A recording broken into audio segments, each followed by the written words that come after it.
Assalamualaikum warahmatullahi wabarakatuh. Alhamdulillah, wassalatu wassalamu ala asyrafil anbiya'i wal mursalin wa ala alihi wa sahbihi ajma'in. Qala Allah Ta'ala fil Qur'anil Karim, a'udzu billahi minasy syaithanir rajim. Bismillahirrahmanirrahim. Wa ma ja'alna li basharin min qablikal khulda أفإن مت فهم الخالدون كل نفس ذائقة الموت ونبلوكم بالشر والخير فتنة وإلينا ترجعون. Al-Anbiya ayat 34 sampai 35. Kata Allah Ta'ala dalam surah Al-Anbiya, wa ma ja'alna li basharin min qablikal khulda, tiada seorang pun manusia sebelummu yang kami hidupkan secara kekal. Afa in mitta fahumul khalidun, maka jika engkau wahai Nabi Muhammad wafat, adakah mereka akan bakal hidup kekal? Kullu nafsin dha'iqatul maut, tiap-tiap yang bernyawa pasti ada kebaikan sebagai fitnah cobaan. Hanya kepada kamilah kalian dipulangkan. Wa ilaina turja'un. Asbabun nuzul ayat ini menceritakan tentang ejekan orang-orang musyrikin terhadap Nabi Muhammad, bahkan menuduh Nabi Muhammad seorang syair, seorang penyair yang mereka nantikan kecelakaan menimpanya. Kemudian Allah Ta'ala jawab di ayat selanjutnya. Kemudian ayat selanjutnya, orang-orang kafir mengingkari adanya maut, adanya mati. Jadi mereka ini menuduh Nabi sebagai penyair yang diharapkan oleh musyrikin ini supaya Nabi menimpa suatu kecelakaan.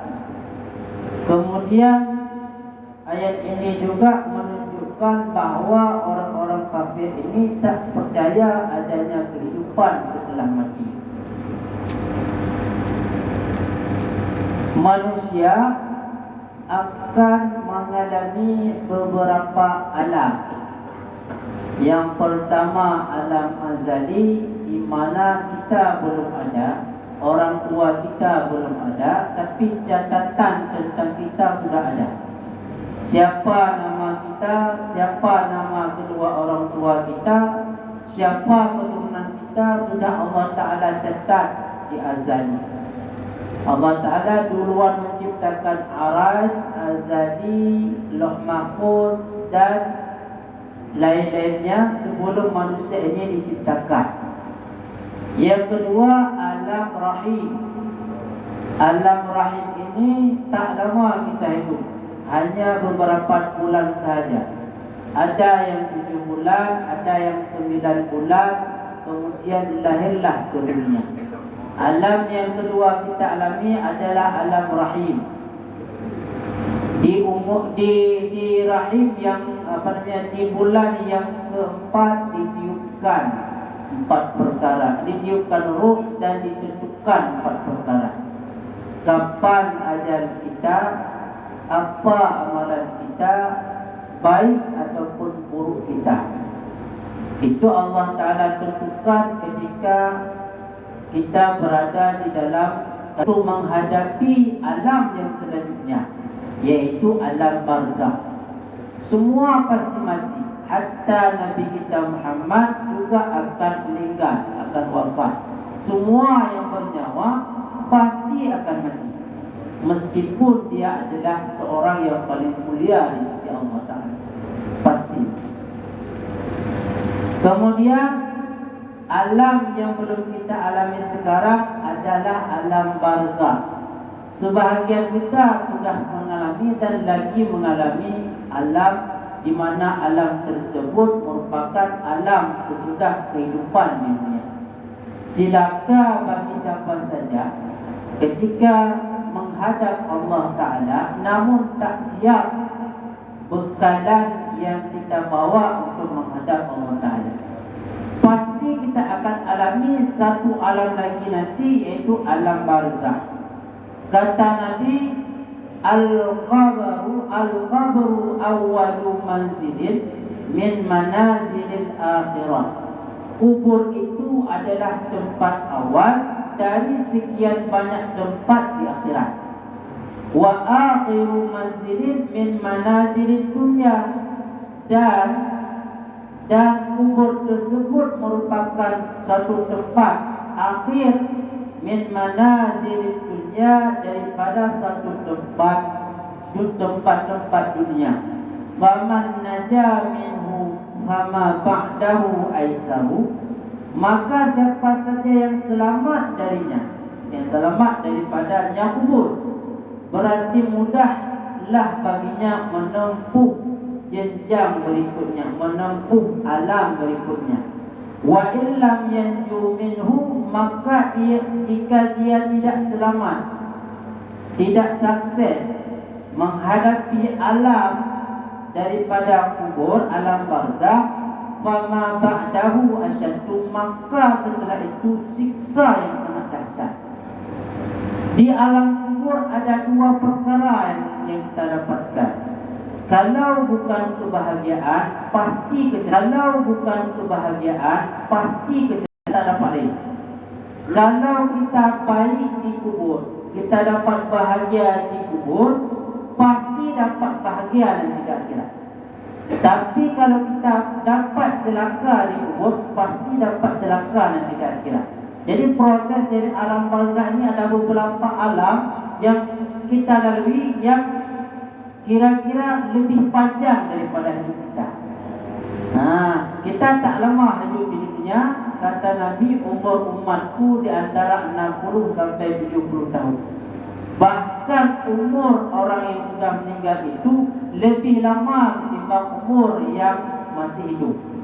Kalau kita masih hidup, palingan kita umurnya 60 sampai 70 tahun, paling banyak 100 tahun, paling banyak lagi 150 tahun. Sedangkan orang yang sudah meninggal sejak zaman Nabi Adam sudah ribuan tahun dikubur. Bahkan mereka itu memohon selalu dikubur supaya dihidupkan kembali untuk bersedekah, untuk beramal baik di dunia. Tapi tak ada lagi.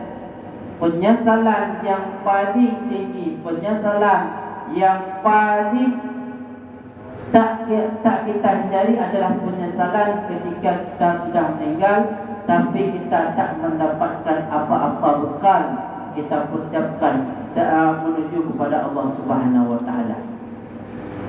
Kemudian ulama al-faqih Abu Lais As-Samarqandi menegaskan, jika ingin selamat daripada siksa kubur, maka harus menjalankan 4 perkara dan menghindari 4 perkara.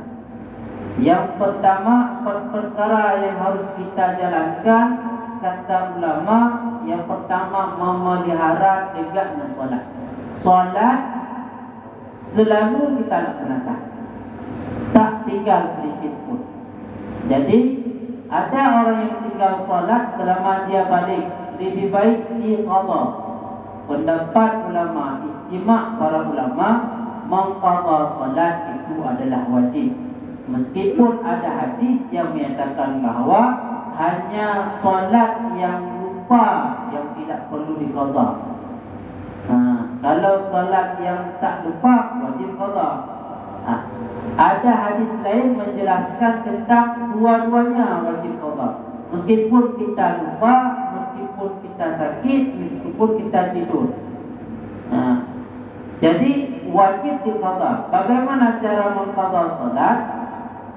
Solat amalan itu. Artinya mukallaf, dibebankan hukum itu ketika kita sudah balik. Ketika kita melaksanakan salat zuhur, kemudian kita qadha satu salat zuhur. Kemudian kita melaksanakan salat asar, kita qada salat asar. Meskipun setelah waktu asar, boleh mengqada salat setelah asar. Yang tak boleh salat sunat mutlak setelah asar. Tapi qada salat boleh. Selepas subuh boleh salat, boleh salat qada, boleh. Tak ada masalah. Yang tak boleh adalah salat sunat mutlak. Ijma' para ulama menyatakan bahawa wajib qada salat. Selama kita tinggalkan masa kita balik, diwajibkan mengqada. Tak akan terlepas kalau kita tak mengqada salat. Seandainya nanti di hari kiamat kita tak mengqada salat, kalau dituntut oleh Allah Ta'ala untuk mengqada salat, kita tak siap mengqada salat. Kalau seandainya kita sudah mengqada salat, kalau dituntut nanti di hari kiamat mengqada salat, kita sudah siap dengan mengqada salat. Lebih baik mengqada salat daripada tak mengqada salat sama sekali. Dosa besar yang paling mudah dilakukan oleh manusia adalah dosa meninggalkan salat. Meninggalkan salat termasuk dalam dosa besar. Apabila kita memelihara salat, maka terhindar daripada siksa kubur. Yang pertama. Yang kedua, banyak bersedekah. Banyak bersedekah itu juga akan meringankan kita daripada siksa kubur. Yang ketiga, membaca Al-Quran baik di siang maupun malam. Yang keempat, memperbanyak membaca tasbih. Subhanallah, alhamdulillah, la ilaha illallah, wallahu akbar, dan lainnya yang berbentuk tasbih maupun zikir. Itu akan menerangi alam kubur kita. Kemudian hindari 4 perkara. Yang pertama, perbuatan, ucapan ataupun sikap yang dusta. Yang kedua, khianat. Yang ketiga, adu domba. Yang keempat, kencing tegak, kencing berdiri. Istanzihu minal bauli fa inna ammata azabil. Disunnahkan ketika kita kencing mendaham supaya semua air yang berupa najis, semua air kencing itu keluar semua. Jadi orang yang tak bersih, dia membasuhkan najis air kencing, maka tak akan sah solatnya. Kemudian ada beberapa jasad yang Allah Ta'ala tak menyiksanya. Bahkan Allah Ta'ala mengekalkannya supaya jasadnya tidak busuk. Kita perhatikan ada 10 macam manusia yang tidak busuk, yang tidak hancur tubuhnya sampai hari kiamat. La yabla asyaratu nafarin. Tidak akan busuk, tidak akan hancur beberapa tubuh daripada manusia. Yang pertama, an-nabiyyu, jasad para nabi tak akan hancur. Kemudian wal ghazi, dan orang yang berperang fi sabilillah, pejuang fi sabilillah. Fi sabilillah ini juga termasuk orang-orang yang berjuang dalam menuntut ilmu, masuk dalam fi sabilillah juga. Kemudian yang ketiga adalah wal alim, orang-orang yang alim, para wali, itu tak akan busuk jasadnya. Kemudian wasyahidu, dan orang yang syahid, mati syahid. Mati syahid di sini adalah mati ketika perang. Dalam perang dia meninggal, di masa perang dia meninggal, bukan dia meninggal di hospital. Kalau meninggal di hospital itu pahala syahid, bukan syahid. Kemudian wahafizul Quran, orang yang menghafal Al-Quran ini termasuk dalam 10 macam manusia yang tidak hancur tubuhnya. Ada 2 pengertian hafizul Quran ini, adalah orang yang menghafal Al-Quran dan mengamalkannya, ataupun orang yang mengamalkan daripada Al-Quran. Kemudian yang selanjutnya wal mu'adzinu. Mu'adzin ini Allah Ta'ala pelihara tubuh tak hancur hingga hari kiamat. Wal mar'atu idza matat fi nifasiha, perempuan yang meninggal ketika nifas, ketika melahirkan anak. Jadi perempuan yang meninggal ketika melahirkan anak, Allah Ta'ala jaga jasadnya. Kemudian waman qutila mazluman, orang yang dibunuh secara zalim, itu juga Allah Ta'ala akan jaga tubuhnya, jaga jasadnya.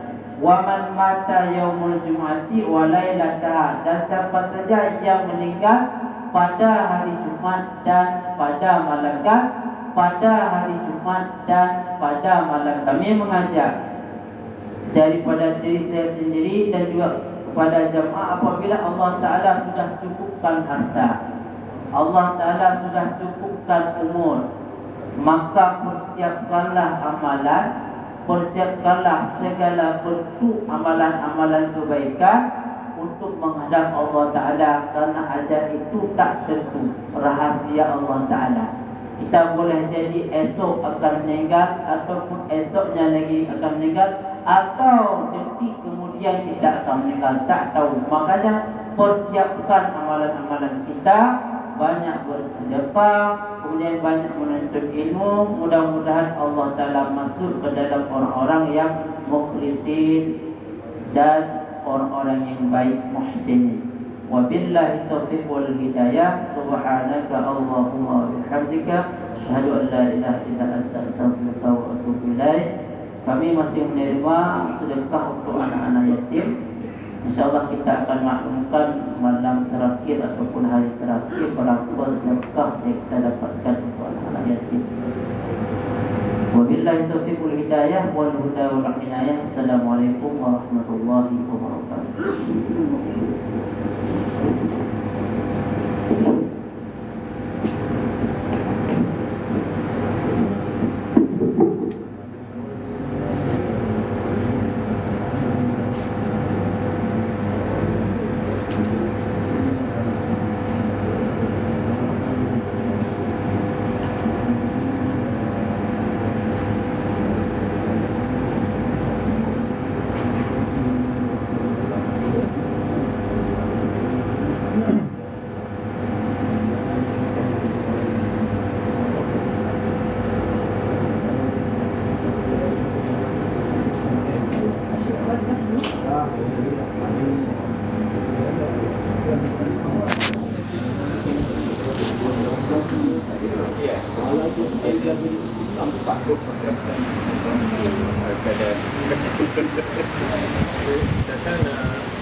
Boleh ada